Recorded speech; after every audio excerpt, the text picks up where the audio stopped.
horas, bom dia, seja bem-vindo a mais uma edição aqui do Jornal Gente pela Rádio Bandeirantes.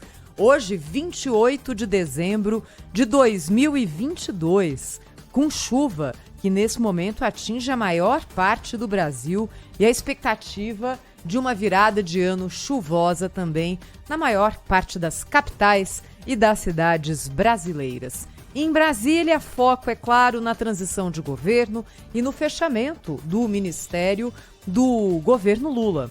Ainda faltam 16 pastas, que terão os seus nomes dos titulares escolhidos até a data final, que é o dia 31 de dezembro, já que no dia 1º acontece a posse.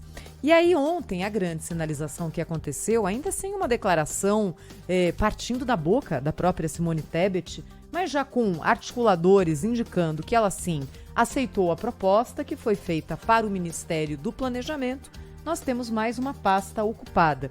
E essa era uma dúvida grande, não é, Bruna? Porque o que seria feito com Simone Tebet no Ministério de Lula? O cientista político Fernando Schiller ontem nos lembrava que em política é melhor você ter um virtual adversário do seu lado do que longe de você.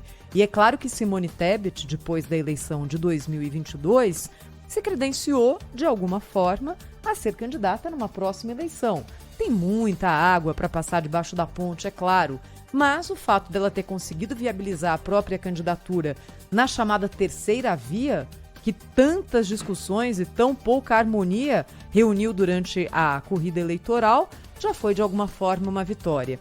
E aí é interessante, Bruna, a gente lembrar o seguinte: a pasta do planejamento é uma pasta histórica na composição dos ministérios do Brasil. Ela sempre existiu.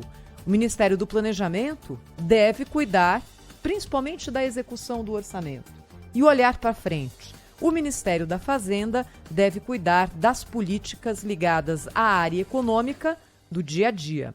Em um momento da história, além do governo Bolsonaro, o planejamento foi fundido com a Fazenda num superministério, no Ministério da Economia. Foi na gestão Fernando Collor de Mello, quando Zélia Cardoso de Mello englobou no ministério que ela ocupava também o planejamento. E assim aconteceu agora com o ministro Paulo Guedes, que reuniu o Superministério da Economia, englobando ali, dentro desse guarda-chuva, indústria e comércio e também planejamento. Em todos os outros governos da história do Brasil, houve um Ministério do Planejamento. O que se comenta nesse momento é o seguinte: como Simone Tebet vai atuar tendo um pensamento claramente mais liberal que o do ministro da Fazenda, Fernando Haddad, e que do próprio presidente Lula. A escolha de Haddad foi a escolha mais pessoal de Lula. A escolha de Haddad garante que Lula consiga colocar no Ministério da Fazenda o pensamento econômico dele. Como é que será Simone Tebet no planejamento? Essa é uma interrogação que a gente vai descobrir ao longo do tempo, ao longo dos próximos meses. Ela vai ter voz ativa, ela vai conseguir colocar o pensamento mais liberal dela em prática, ou ela vai ser engolida pelo pensamento majoritário que normalmente domina os governos do PT, mais desenvolvimentista e menos ligado à liberdade, ao liberalismo econômico? Não se sabe.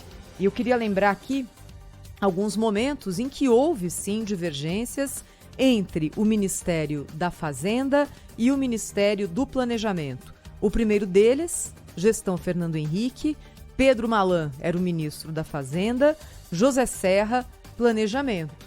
Aqui ganhou a disputa, se é que houve uma disputa, o ministro da Fazenda. Também no governo Dilma, mais recentemente, Joaquim Levy e Nelson Barbosa. Joaquim Levy versus Nelson Barbosa, um mais ligado ao mercado e o outro mais ligado a uma visão desenvolvimentista do Brasil.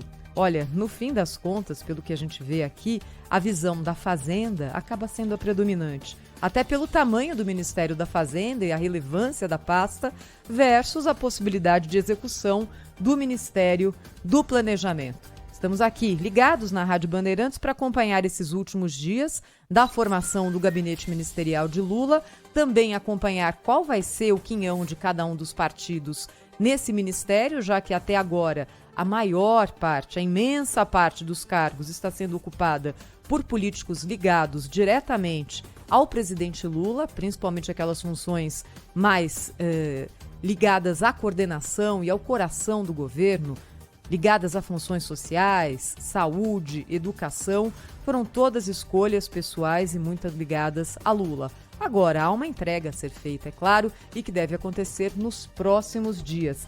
Brasília não para, Bruna Barbosa, nesses dias que antecedem a posse do novo presidente.